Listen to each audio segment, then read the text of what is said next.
வணக்கம் ஃப்ரெண்ட்ஸ். சிவசங்கரி அவர்கள் எழுதிய பாலங்கள் 1940 டு 1964 பாகம் 2. வெள்ளி வெயில் கல்களை கூச வைத்தது. காக்காய் ஒன்று தாழ பறந்து வந்து வாசல் திண்ணையில் உட்கார்ந்து அலகை திறந்து கொண்டு தலையை சாய்த்து இப்படியும் அப்படியும் ஓரக்கண் பார்வை பார்த்தது. வெயிலின் கடுமைக்கு பயந்து தெருவே அடங்கி கிடந்தது. கோணி ஒன்றை தோல் மீது போட்டு பேப்பர் துண்டுகள் காலி புட்டிகள் குப்பையில் கிடைக்கின்றனவா என்று குனிந்து தரையை நோட்டமிட்டபடி கொண்டிருந்த பெண் உருகி ஓடிய தாரின் சூடு திடுமென தாங்காது போன மாதிரி ஓடி வந்து காம்பவுண்ட் சுவருக்கு அந்த பக்கம் பரவியிருந்த மாமர நிழலில் தஞ்சம் புகுந்தாள். ஒரு பாதத்தை தூக்கி இன்னொரு பாதத்தின் மேல் வைத்து தேய்த்து கொண்டவள் அதில் திருப்தி இல்லாமல் கோணியை தரையில் வீசினாள். தானும் ஹொத்தென்று பக்கத்தில் உட்கார்ந்து முந்தானியை அவிழ்த்து முகத்தை துடைத்து கொண்டாள். எங்கேயோ யார் வீட்டிலோ குழந்தை ஒன்று வராட்டென்று கத்த, அழாதடி தங்கம், அழாதடி கண்ணு என்று ஒரு கட்டை குரல் சமாதானப்படுத்துவது காதில் விழுந்தது. ஜன்னல் ஓரமாய் உட்கார்ந்து நாழிகை தெருவை பராக்கு பார்த்து கொண்டிருந்த மைதிலிக்கு பெருசாய் குட்டாய் ஒன்று வாயை கிழித்து கொண்டு வெளிப்பட்டது. கைகளை தூக்கி என்று சின்னதாய் சோம்பல் முறித்தாள். உள்ளே போய் தூங்கலாமா? இல்லை பாதியில் நிற்கும் தங்கையின் பாவாடை எம்பராய்டரியை போடலாமா? பூ போட்டு முடிச்சுட்டியாக்கா? நான் பாவாடையை கட்டிக்கலாமா என்று அன்றாடம் பள்ளியிலிருந்து திரும்பியதும் முதல் வேலையாய் தன்னிடம் தங்கை கேட்பது நினைவுக்கு வர தூக்கம் வேண்டாம் என்று தீர்மானித்து எழுந்தாள். வரந்தாவிலிருந்து கூடம் வழியாக அங்கு ஊஞ்சலில் சயனிக்கும் பாட்டி, படிக்கட்டில் தலை வைத்து படுத்து கொண்டிருக்கும் தாயின் உறக்கத்தை கலைக்காமல் மெதுவாக நடந்தபோது வலது பக்கம் சுவர் கண்களில் விழ நின்றாள். மணிகளால் அலங்கரிக்கப்பட்ட மயில் படம் இந்த பக்கம், அன்னப்பட்சி அந்த பக்கம். இரண்டின் கீழும் எஸ் மைதிலி என்ற பெயர். இவள் போட்டவைதான். எதிர் வீட்டு அம்புஜத்திடம் சவால் விட்டுவிட்டு 2 நாளில் பகலாய் உட்கார்ந்து போட்டது அந்த மயில் படம். அதற்கு ஜோடியாக இந்த பக்கம் மாட்ட பிற்பாடு போட்டது அன்னப்பட்சி. கை வேலையில் மகள் கெட்டிக்கார் என்பதில் சுந்தரத்துக்கு ஏக பெருமை.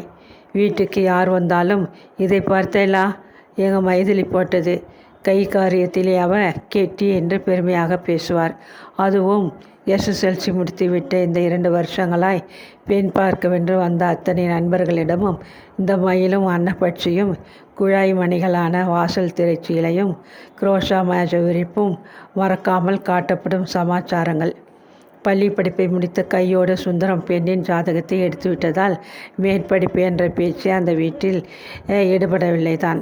பாட்டி இருக்கும்போது தன்னை இவ்வளவு படிக்க அனுமதித்ததே அதிகம் என்கிற திருப்தியுடன் மைதிலியும் உட்கார்ந்துவிட பொழுது விடுந்து பொழுது போனால் அந்த வீட்டில் வரன்களை பற்றின பேச்சுதான் அமர்க்கலப்பட துவங்கியது. தரகர்கள் யார் யார் ஜாதகங்களையோ படியேறி வந்து தந்து காஃபி டிஃபன் சாப்பிட்டு விட்டு போனார்கள். உறவுக்காரர்களும் தங்கள் பங்குக்கு பையன்களின் ஜாதகங்கள் விவரங்களோடு அவ்வப்போது வந்தார்கள். மைதிலிக்கு கேட்டி நட்சத்திரம். கேட்டி சேஷ்டனுக்கு ஆகாது. அதனாலே மூத்த பிள்ளையாக இருக்கிறது அவசியம். நான் வெள்ளைக்காரன் கம்பெனியிலே வேலை பார்க்கிறேன். வருவாய்க்கு ஒன்றும் குறைச்சல் இல்லை. பொண்ணு கண் கலங்காமல் இருக்கிறது எனக்கு முக்கியம். மைதிலிக்கு என்ன ராஜாத்தியாட்டம் இருக்கா? படிப்பு எஸ்எஸ்எல்சி. கை காரியங்களுக்கும் குறைச்சல் இல்லை. அதனாலே அவளுக்கேற்ற மாப்பிள்ளை பார்க்கணும். ஏன்னா இப்படி 108 நிபந்தனைகளை போட்டு ஆரம்பத்திலே உச்சாணி கொம்பாய் வேண்டும் என்று கணவர் பிடிவாதம் பிடித்தது ராஜத்திற்கு கவலையை உண்டாக்கியது. எதுவும் கிட்டிமுட்டி வரவிடாமல் இத்தனை கராராக இருக்கணுமானா? ஜாதகத்தையும் பிள்ளையையும் பார்த்தப்புறம் வேணும் வேண்டாம்னு முடிவு பண்ணக்கூடாதா? இப்படி வேண்டாத லொட்டு லொசுக்கு சொல்லின்னு இருந்தா கிழியானப்புறம்தான் உன் பொண்ணுக்கு கல்யாணம் ஆகும்னு நேற்று எங்கள் அண்ணா வந்தப்போ கூட சொல்லி காமிச்சான். அவன் கிடக்கான், பொறாமை பிடிச்சவன். அவன் பெண்ணை 2ஆம் தாரமாய் கொடுத்த மாதிரி என்னையும் 100 ரூபாய் சம்பளம் வாங்குறவனையும் வதவதன்னு தம்பி தங்கைகளோட பிறந்த குடும்ப பொறுப்பையும் தாங்குறவனையும் பார்க்க சொல்கிறானா? இப்போது ஆனந்தம் மருமகளின் கட்சிக்கு வாக்களித்து வாங்கினாள்.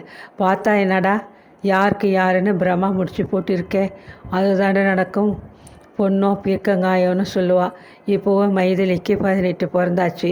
மூத்தி போனப்புறம் கல்யாணம் பண்ணுறது அசிங்கம்னு இவளோட அண்ணா அக்கறையாக சொல்லியிருக்கான். என்ன தப்பு? அந்த காலத்திலே பொன் குழந்தைகள் இலசாக இருக்கிறப்பவே ஒருத்தன் கையிலே பிடிச்சி கொடுத்துடுவா. நினைவு தெரிஞ்ச நாளிலிருந்து அவன் முகத்தை பார்த்து வளர்ந்ததாலே ஒழுக்கம் கட்டுப்பாடுன்னு எல்லாமே இருந்தது. இப்போது படிக்க வர வச்சுருக்க, வாய் வர இருக்குது. எனக்கு 6 வயசுல கல்யாணம். ஏன் உனக்கு கல்யாணம் ஆகிறப்போ உன் பொண்டாட்டிக்கு 12 வயசு தானே? இப்போ அவள் என்ன குறைஞ்சி போயிட்டா? ஆகாசத்தில் கோட்டை கட்டாமல் யதார்த்தமாக நடந்துக்கணும்டா. யாரும் எந்த விதத்துலேயும் குறைஞ்சி போயிடலையே. காலம் மாறிடுது. விஷயம் அவ்வளவுதான். நீ துணக்காமல் நான் இப்போ சொல்ல போகிறத கேளு. ராம்ஜி தெரியுமானோ உனக்கு?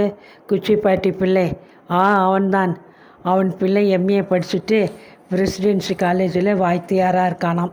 ஜாதகத்தை வாங்கி பார்த்தேன். நன்னா புரிஞ்சிருக்கு. பொண்ணு பார்க்க வர ஏற்பாடு பண்ணலாமா? நீ என்ன சொல்கிற? முட்டாக்கை இழுத்து விட்டு கொண்டே ஆனந்தம் புருவங்களை சுருக்கி கொண்டே யோசித்தாள். குச்சிப்பாட்டியோட பிள்ளைனா வேதாசலத்துக்கு சட்டகன் ஆகணுமே, அவனேதான். ஆனந்தம் கையை தட்டி முகவாயில் வைத்து கொண்டாள். இருந்து பிடிச்சிய ஒரு இடம். வேதாச்சலம் தேவடையால் வச்சுட்டு இருந்தது. சிரிச்சு சேதியாச்சேடா. அவள் பின்னாலே சுற்றிருந்து போகாதுன்னு பொண்டாட்டியை நடுராத்திரியில் அடித்து விரட்டினான்னு கூட அவனை சொல்லுவாளே. அந்த குடும்பத்தில் யார் சம்மந்தம் பேச சொல்கிற? கழினி பானைகளை கையை விட்ட மாதிரி. ராம்ஜி பிள்ளை பெண் பார்க்க வரும் முன்னரே வேண்டாம் என்று ஒதுக்கப்பட்டது இந்த காரணத்துக்காக தான். அடுத்து திருவனந்தபுரம் வரன். ரொம்ப தொலைவு என்று அதுவும் அடிபட்டு போனது. சுபையாவின் பிள்ளை பெண் பார்க்க வந்துவிட்டு பெண் அதிக உயரம் எனக்கு சரிப்படாது என்று தானே ஒதுங்கிவிட்டான். மாமியார் படுத்துவாள் என்று ஓரிடமும் மாமனார் அடுத்துவிட்டு பெண் கையை பிடித்து இழுத்தவர் என்ற இன்னொரு இடமும் தட்டி போயின. மைதிலி நெடுநெடுவென்று உயரமாக இருந்ததால் பிள்ளைக்கும் அவளுக்கும் உயரம் தோதாக இருக்குமா என்பதை பார்க்க வேண்டி சுந்தரம் ஒரு வழி செய்தார். அடுத்தடுத்து பெண்ணையும் அந்நிய ஆணையும் நிற்க வைத்தால் அம்மா கத்துவாள் என்பது புரிய கூடத்து மேற்கு சுவரில் அன்னப்பட்சி படத்துக்கு கீழ் மைதிலியை நிற்க வைத்து அவள் உயரத்தை பென்சிலால் குறித்து கொண்டார். பெண் பார்க்க வரும் பையனை இந்த கூட்டுக்கு அருகில் நிற்க வைத்து பார்த்தால் பிரச்சனை தீர்ந்தது. அன்னப்பட்சி படத்தின் கீழ் பட்டையாய் தெரிந்த கூடும் மைதிலி என்ற பெயரும் அதன் பக்கத்திலும் உயரத்திலும் தெரிந்த வெவ்வேறு கூடுகளையும் பார்த்தவளுக்கு அந்தந்த பையன்களின் நினைப்பு எழ சிரித்து கொண்டே உள்ளறிக்கி சென்றாள் மைதிலி. பெட்டியில் மேலாக வைத்திருந்த பாவாடையை எடுத்துக்கொண்டு மீண்டும் வாசல் வராந்தாக்கு வந்தாள். மரப்பிரேமில் பாவாடையை பொருத்தி சிவப்பு மஞ்சள் பாசிமணிகளை ஊசியில் கோர்த்து கொண்டு பூக்களை கவனமாய் தைக்க துவங்கினாள். 1 மணி நேரம் போல தைத்து முடித்ததும் முதுகும் கழுத்தும் வலி கண்டுவிட ஜன்னலில் பாவாடையை வைத்துவிட்டு விரல்களை சொடுக்கி கொண்டாள். ஷார்ட் புட் த்ரீ பக்கத்து வீட்டிலிருந்து கீச்சு குரல்கள் ஒரு சேர ஒலிக்க எழுந்து கிழக்கு ஜன்னலிடம் சென்று எட்டி பார்த்தாள். 7-8 ஆண்டுகள் கூடவே இவள் தம்பி சங்கர். ஏண்டா சங்கர், ஸ்கூல்லேருந்து எப்படா வந்த? அதுக்குள்ளாவா கிளாஸ் முடிஞ்சிட்டு? இன்றைக்கி ஸ்கூல் பாதி நாள் லீவுக்கா. கணக்கு டீச்சர் செத்து போயிட்டார். அவசரமாய் பதில் சொன்னவன் மீண்டும் ஷார்ட் புட் 3 போட்டு தன்னை தாட்சியாக ஆக்கி கொள்ளாமல் முதலிலேயே விலகி கொள்வதில் முனைந்தான். 3 பேர்களாக நின்று ஷார்ட் புட் 3 சொல்லி கைகளை தட்ட கைகளை மாறி போடும் பையன் விலக இன்னொருத்தன் சேர்ந்து கொள்ள ஒரு வழியாய் கடைசியில் மிஞ்சிய ராமு கண்ணை மூடிக்கொள்ள தேர்ந்தெடுக்கப்பட்டான். ரெடியாடா?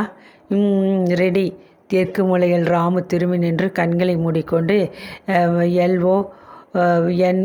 LONDON லண்டன் என்று கத்திவிட்டு திரும்பினான்.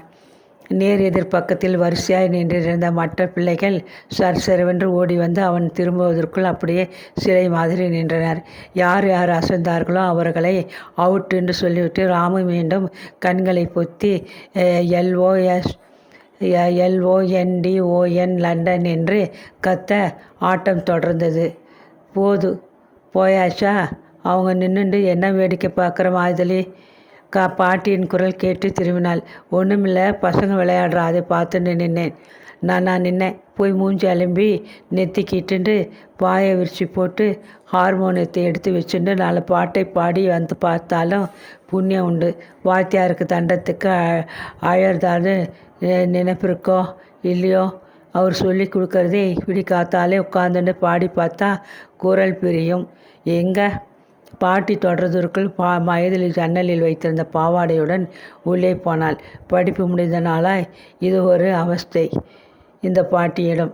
நாளைக்கு பெண்ணு பார்க்க வரவ ஒரு பாட்டு பாடுன்னு கேட்டால் தெரிய வேண்டாமோ என்று யாரோ சொல்லி விட்டார்கள் என்பதற்காக தனக்கு தெரிந்தவிடம் சொல்லி ஒரு வாத்தியாரையும் ஏற்பாடு செய்து விட்டாள். ஆண் பிள்ளை வாத்தியார். டான்ஸ் கூடாது என்ற பாட்டி இப்போது தனக்காக தோன்றி ஆண் வாத்தியாரை பாட்டுக்கு ஏற்பாடு செய்திருப்பது எரிச்சலை உண்டாக்க, பாட்டு வேண்டாம் எனக்கு வராது என்று மைதிலி முரண்டி பார்த்தாள். 4 நாள் பாடிவிட்டு தொண்டை வலிக்கிறது என்று வேண்டுமென்றே கரகரத்த குரலில் பேசி பார்த்தாள். ஆனந்தமும் அசையவில்லை. வாரத்துக்கு 3 நாட்கள் குடுமி வைத்த பாட்டு வாத்தியார் வந்து லோ என்று கடனே என்று கத்திவிட்டு போவதும் நிற்கவில்லை. வாத்தியார் வந்துவிட்டால் பாட்டியும் கனகாரியமாய் கூடத்தில் வந்து கூடவே உட்கார்ந்து விடுவாள். தான் வந்து சொல்லி கொடுத்த கிளம்பும் வரை ஆனந்தம் கூடவே இருப்பதில் வாத்தியாருக்கு பரம சந்தோஷம். ஆனாலும் உங்களுக்கு இருக்கிற ஞானம் யாருக்கும் வராது பாட்டி என்பார். உங்கள் சிறுத்தையிலே 1/4 பங்கு இருந்தால் கூட மைதிலி ஓஹோன்னு பாடலாம் என்பார். என்ன இருந்தாலும் அந்த காலத்து மனுஷாளுக்கு சங்கீதத்திலே உள்ள ஈடுபாடு ஆளாதிதான் என்பார். அத்தனைக்கு ஆமா என்று தலையாட்டி கொண்டு பாட்டி உட்கார்ந்திருப்பதை பார்க்கையில் மைதிலிக்குள் சிரிப்பி பொங்கிக் கொண்டு எழும். பாட்டியா சங்கீதத்தில் ஈடுபாட்டின் காரணமாவாய் உட்கார்ந்திருக்கிறாரா? அடராமா, பேத்தியை வாத்தியாருடன் தனியாக விட்டுவிட துணிவில்லாமல் எங்கே வயசுக்கு வந்த பெண்ணின் கையை பிடித்து இழுத்துவிடப் போகிறாரோ என்ற பயம் அல்லவா பாட்டியை கூடத்தில் உட்கார வைத்திருக்கிறது. ஒரு சமயம் மோகனத்திலும் கல்யாணியிலும் ஒரு இழுத்துவிட்டு எப்படி என்கிற பார்வையை வாத்தியார் பார்க்க பாட்டி எதுவும் புரியாமல் மண்ணாந்தையாய் உட்கார மைதிலிக்கு சிரிப்பு அடக்க மாட்டாத போகும். வசந்தராக வர்ணத்தை 2 காலங்களிலும் பாடிவிட்டு அம்சவத்தினியில் வாதாபி கணபதியும் பஜ்யை பாடுகையில் ஆஃபீஸிலிருந்து சுந்தரம் வீடு திரும்பினார். என்னம்மா வாத்தியாரா வந்திருக்கிறார்? அவர் வந்தாதான் பாடணுமா? கற்றுக்கிறதை பாடி பார்த்தா தானே நல்லதே. பாட ராகம்னு சொல்லுவாளேன்னு அதட்டி பாட உட்கார வச்சேன். பேண்டை அவிழ்த்து வேஷ்டி சுற்றி கொண்டு கொல்லைக்கட்டுக்கு போய் வந்த சுந்தரம் அம்மா அருகில் அமர்ந்தார். ஒரு நல்ல செய்தியம்மா. ஸ்ரீகாழி ராமசுப்பு பிள்ளை வக்கீலுக்கு படிச்சுட்டு இங்கே பிரபல வக்கீல் கேட்டு ஜூனியராக இருக்கிறவன். ஜாதகம் போன வாரம் வந்ததுன்னு சொன்னோம் இல்லையோ, அது நன்னா பொருந்தி இருக்குன்னு ஜோசியர் சொல்லிட்டார். இவளுக்கு இந்த பையன்தான் தாலி கட்டுவான்னு அடித்து சொல்கிறார். நல்ல இடம், தெய்வ சங்கல்பம் இருந்துட்டா தேவலை. ஸ்ரீகாழி ராமசுப்பு ராகி பிடிச்சவனாச்சேடா. தனக்கு பணங்காசு இருக்குன்னு ஆகாசத்தை பார்த்துன்னு நடக்கிறவனாச்சே. நல்ல இடம்னா இதெல்லாம் பார்த்தா முடியுமாமா? ஒத்த பிள்ளை, உட்காந்து சாப்பிட சுத்து. பிள்ளை வக்கீல் தொழில் வர பார்க்குறான். கூடி வரணுமேனு நான் கவலைப்படுறேன். பொண்ணு பார்க்க வர சொல்லி கடிதாசி போடட்டுமா? ராஜத்துக்கும் மைதிலிக்கும் நாள் கீழ் ஒன்றுமில்லையே. இல்லை என்று ஆனந்தம் கணக்கு பண்ணி சொல்லி சுந்தரம் சீர்காழிக்கு கடிதம் போட அடுத்த புதன்கிழமை ராமசுப்பு அவர் மனைவி பிள்ளை மாமா பெண் பார்க்க கூட்டமாய் வந்தார்கள். பஜ்ஜி சொஜ்ஜி காப்பி ஆனதும் மைதிலி சிறுதி பெட்டியை வைத்துக்கொண்டு பண்டிரிதி கொழு என்று அம்சநாத சிறு கிருதியை பாடினாள். மாப்பிள்ளை வெங்கட்ராமன் வாட்ஸ்தவத்திலேயே கண்ணுக்கு லட்சணமாய் இருந்தான். சிவப்பு, தீர்க்கமான மூக்கு, வழவழவென்று எண்ணெய் தடவி பின்னால் தள்ளி வாரப்பட்ட கிராப்பு, பேண்ட்டு, புஷ்கோட்டு. மைதிலிக்கு அவனை பிடித்து விட்டதுன்னு சொல்லியே அவனுக்கும் இவளை பிடித்து விட்டது. 4 நாள் கழித்து வந்த தபால் மூலம் உறுதியானது. லௌகிகம் பேச சுந்தரம் சீர்காழிக்கு சென்று வந்தார். மாப்பிள்ளைக்கு வைர மோதிரம், வாட்ச், சூட்டுக்கு தனியாய் 1000 ரூபாய், கையில் 4000, பெண் நகைகள் 30 பவுனுக்கு குறையக்கூடாது. வெள்ளி பாத்திரங்கள், ஜதையாய் குத்து விளக்கு, தட்டு, சொம்பு, குடம் முக்கியம். 50 பேருக்கு சமைக்கிற மாதிரி பித்தளை பாத்திரங்கள், சம்பதி மரியாதைக்கு இரட்டை பேட்டு போட்ட காஞ்சிபுரம் பட்டுப்புடவை, தாலி முடிய நாத்தனாருக்கு பட்டுப்புடவை. கல்யாணம் தடபுடலாய் நடக்க வேண்டும். முதல் நாள் ஜானவாசத்தில் வான வேடிக்கையும், மறுநாள் ரிசப்ஷனில் கச்சேரி டின்னரும் அவசியம். சாந்தி முகூர்த்தத்துக்கு கட்டில், ஷாட்டின் மெத்தை, கண்ணாடி, பீரோ. பிள்ளை கொண்டு வந்த லிஸ்ட்டு தலையை சுற்ற வைக்க ஆனந்தம். இத்தனை எதிர் ஜாமீன் கொடுக்க நமக்கு சரிப்பட்டு வருமா சுந்தரம்? இவளுக்கு கீழ்க்கடை இன்னும் 2 இருக்கே என்று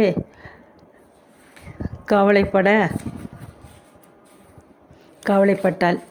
நான் கை நிறைய சம்பாதிக்கிறப்ப நீ ஏன் வேணா கவலைப்படுறேம்மா? நல்ல இடம், சீர் அதிகம்னு சொல்லி விட்டுறது முட்டாள்தனம் என்று சமாதானப்படுத்திய சுந்தரம் நிச்சயதார்த்தத்தை சீர்காழியில் நடத்தின பிறகு கல்யாண ஏற்பாடுகளை கவனிக்க ஆரம்பித்தார். 1½ நாள் கல்யாணம். மயிலாப்பூர் கச்சேரி ரோட்டில் தான் வசித்த வீட்டில் முகப்பிலும் மாடியிலும் பந்தல் போட்டார். 4 வீடு தள்ளி இருந்த நண்பர் வீட்டில் சம்பந்திகளை இறக்கினார். முதல் நாள் அவர்கள் விரும்பியபடி ஜானவாசத்தை கபாலீஸ்வரர் கோயிலிலிருந்து வான வேடிக்கை, மேளம், பாண்டுடன் நாட்டு டாப் திறந்த போர்டுகாரில் அழைத்து அமர்க்கலப்படுத்தினார். மறுநாள் காலை 7:30க்கு முகூர்த்தம். நலுங்குக்கு உட்கார மாட்டேன், இது என்ன பைத்தியக்கார விளையாட்டு என்று மாப்பிள்ளை சொல்லிவிட்டதால் மாலையில் நேரே ரிசப்ஷன். மைதிலிக்கு பாட்டு சொல்லிக் கொடுத்த வாத்தியாருக்கு அடித்தது யோகம்.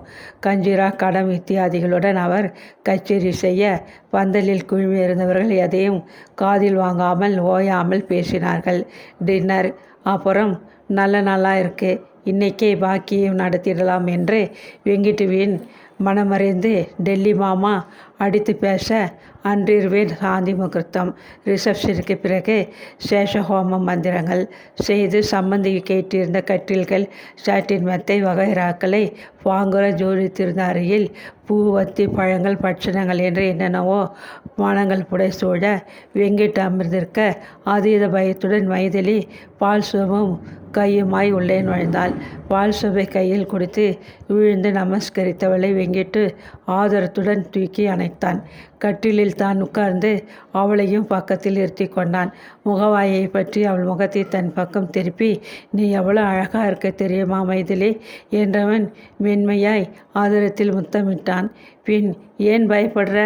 நான் உன்னை ஒன்றும் பண்ண மாட்டேன். நிமிர்ந்து பார்த்து சிரி. Very good. எங்கே என் பெயரை சொல்லி ஒரே ஒரு தரம் கூப்பிடு பார்க்கலாம். ப்ளீஸ் மைதிலி, ப்ளீஸ் என்று சின்ன குரலில் கெஞ்சலாய் கெஞ்சினான்.